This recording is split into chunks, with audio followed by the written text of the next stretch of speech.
What's up guys, Ben here and welcome to Motivation to Invest. In this video I'm going to reveal how a guy named Camillo turned $20,000 into $2 million by making just 2 big trades a year. And I actually turned 20,000 into 2 million from 2007 to 2010 in the middle of the worst financial turmoil we've had in the country in decades. And the way that I did it was just learning how to retrain my mind to identify game-changing things in real life that were having game-changing impacts on publicly traded companies. He believes individual investors like you guys have an information edge over the Wall Street pros, and you can use this to create big money. A famous quote he said at a recent conference is that successful traders aren't necessarily smarter than the others, but just smarter in a different way. So are you ready to find out Camillo's 8 secrets to investment success? If so, let's dive in. Coming in, flex. I just wanna win. Welcome back guys to Motivation to Invest. Before we get started, it would really mean a lot to me if you guys could smash that like button. That helps out with the YouTube algorithm, which allows us to continue creating more great content like this for you guys.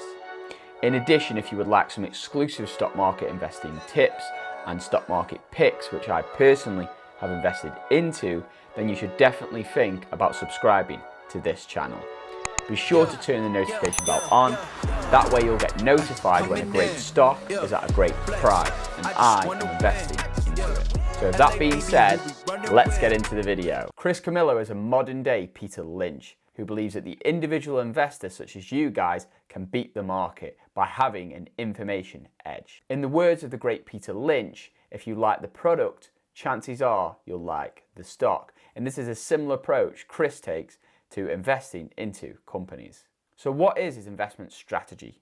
Well, his first secret is to detect early change in a company's circumstances, as change equals opportunity. There are many ways to detect change. Financial media often reports how change impacts companies, but at that point, the trade is already over. I'm attempting to detect change in real time. In the case of e.l.f. Cosmetics, a single review by a beauty blogger on YouTube changed the face of the company overnight, bringing millions of millennial and Gen Z consumers to purchase that company's products. As social arb traders, how do we detect that change before other traders? That is all that matters. Recognizing an early change brings me on to a second secret, which is to create an information edge over the guys at Wall Street.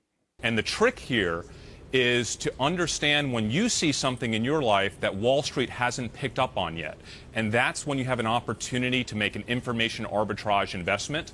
Now, the moment that Wall Street starts talking about that thing that you picked up on days, weeks, or months earlier is when you exit the investment. And that really is what my methodology is all about, just living your life and learning how to see things that could correlate to investment opportunities on Wall Street. You want to find out information which is not already baked into the stock price. This is extremely difficult to do, but Chris states he uses platforms such as Google Trends, StockTwits, and many more in order to find out this obscure and specific information. Chris, the risk is that you're not a very good picker, if you will, when it comes to picking trends. I mean, you might think that your Crocs are awesome, and yes, they ended up doing all right, but what happens if Wall Street never comes around, I guess is what I'm saying. What happens if the thing that you think is going to be the next big thing just isn't? Okay, so it's not what you think is the next big thing. It's what you notice around you. It's what people are adapting to. So, for example, a coworker of mine last year came to me and she said, Chris, I know you're an investor. I just read this book called The Hunger Games, and all of my friends have read this book. And I'm telling you, if they ever make it into a movie, it is going to be bigger than Harry Potter. I thought she was nuts. Bigger than Harry Potter? I've never even heard of this book. And I did a little bit of research, and I found out that Lionsgate, a company that had never had a blockbuster film, had actually slated to turn this book into a feature film. Now, Lionsgate in the next 6 months doubled as a stock, right?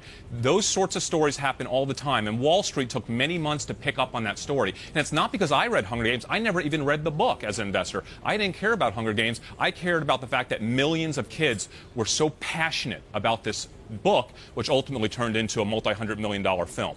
Peter Lynch, who's one of the greatest investors of all time, and he wrote the book One Up on Wall Street, also believes that the individual investor can create this information edge. One of his famous quotes is, "If you like the product, chances are you'll like the stock." So he states that as you go around in your day-to-day life and you shop and you buy certain products and services, and if you find they are amazing products and amazing services, and also you see your friends are buying them and you see the public is buying them massively and they're selling out, then maybe research the stock and see if the business is also a great business, and it just helps you to get that edge over Wall Street. There's a famous story about a fireman from New England. Apparently back in the 1950s, he couldn't help noticing that a local Tam Brands plant, then the company was called Tampax, was expanding at a furious pace. It occurred to him that they wouldn't be expanding so fast unless they were prospering, and on that assumption he and his family invested $2,000. Not only that, they put in another $2,000 each for the next 5 years. By 1972, the fireman was a millionaire, and this shows you the power of the individual investor. Another example where you can use this information edge is by leveraging the information you have from your specific discipline. For example, imagine you're a car mechanic and you know that there's a certain type of oil which you will always use, and you know it's the market leader, you know it's the best quality, best value, etc. You also know all your friend mechanics use it, and every mechanic you speak to also uses this oil. To you, it's a no-brainer. So then you decide to research the stock. You see it's a great company, you see it's got great company fundamentals, and maybe it's got other products and services also. So you decide to invest into it, and that could be a potential winner. The Wall Street analysts will not be aware of that stock because it's so specific to your industry, and that is where you can get the better value when investing. This brings me on to secret number 3 of social arbitrage, and that is to be patient. In order to uncover this specific and impactful, game-changing information, it may take some time, weeks, months, maybe even years. Chris Camillo states he only invests 2 times a year in 2 big trades. This brings you on to secret number 4, information arbitrage. So once you have uncovered a specific piece of information, you first need to ask yourself, is this information impactful enough which it could affect the company's share price, either positively or negatively? Then you need to ask the second question, and that is, does Wall Street already know about this information? In other words, is this information baked into the price of the stock already? Now, if you answered yes to the first question and no to the second question, then you have potential information arbitrage, and that could be a big trade for you. And that brings you to secret number 5, and that is to be brave. Once you've uncovered this specific piece of information and you assess that it could have an impactful effect on the stock, and you also assess that Wall Street doesn't know anything about it, then you can make a big bet. Start with 20,000, you get it to 2 million. The question is, how do you size the position? In other words, you have your great idea, let's go buy Lionsgate. Let's say at that point you had, to make the number easy, $1 million of capital. Do you buy $500,000 to buy 100,000? Do you put all million? I mean, how do you size these trades? Well, well, for me, it was very simple. I essentially took roughly 20 to 40% of my portfolio and poured it into the next trade. Now, you can do that when you're only investing once or twice a year, but I invest with conviction.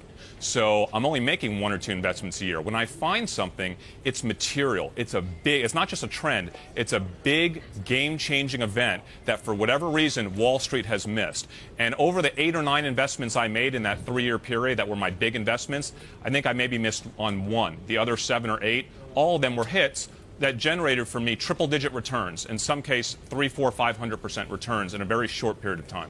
In Chris's social arbitrage strategy, he states that the amount he invests is based upon his level of conviction. If he has a lot of conviction on his information, he will invest more, maybe even up to $1 million. If he has less conviction, he will invest less. I follow influencers like Jeffree Star. I monitor thousands of keywords that represent brands and product categories. The goal is to identify any type of anomaly or acceleration in consumer conversation that has the potential to impact a publicly traded company. Let me share an example with you. A few years ago, I came across an enormous volume of social conversation related to DIY slime, which quickly grew into one of the largest crafting trends of the decade. The primary ingredient of DIY slime, which was Elmer's white glue, had been selling out at stores nationally. I ended up making a trade in Newell Brands, which was the parent company to Elmer's Glue, and it was my best trade of the year. This brings me neatly onto secret number 6, which is don't be overconfident. One of Chris's major mistakes he says he's made in his investing career is being overconfident on the information he has before fully researching.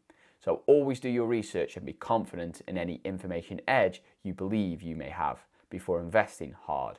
What's the one thing you know now about trading and investing that you wish you had known when you started? I think when you get started, you're way overconfident, thinking that you can do anything and you can beat the market, and you really don't know what the hell you're doing, right? So, I lost a lot of money early on in my trading career, and I wish I would have just chilled out and spent more time learning and playing with smaller dollars and realizing just how stupid I was at the time. On to secret number 7, and that is to look for opportunities in public or private companies.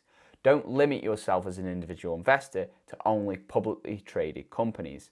Yes, they are easier to invest in, but also will most likely have inflated share prices. If you spot a great stock in a private company, then you can even try to contact the existing shareholders and gain some stock in that business. And my final secret is to be aware of the risks. If you're investing using this social arbitrage strategy, then be aware that you can achieve very high rewards, but you can also wipe out your entire account. So don't invest anything which you cannot afford to lose. Chris has a YouTube channel called Dumb Money, so feel free to check that out. I hope he doesn't mind some of the clips I used in this video. Overall, the information arbitrage strategy is extremely interesting. If you're right, it can pay off massively and you can turn $20,000 into $2 million. But if you're wrong, you can lose your entire pot of money. So just be aware of that. Be patient, have conviction in your information, and do your research before investing into any big trade. This style of social arbitrage investing is a mindset. You need to keep your eye out in your day-to-day lives for trending products and services. Once you discover them, do your research more and then look for a potential opportunity. So what are your thoughts on information arbitrage and these opportunities in investing? Let me know in the comments below and I'll join in the discussion.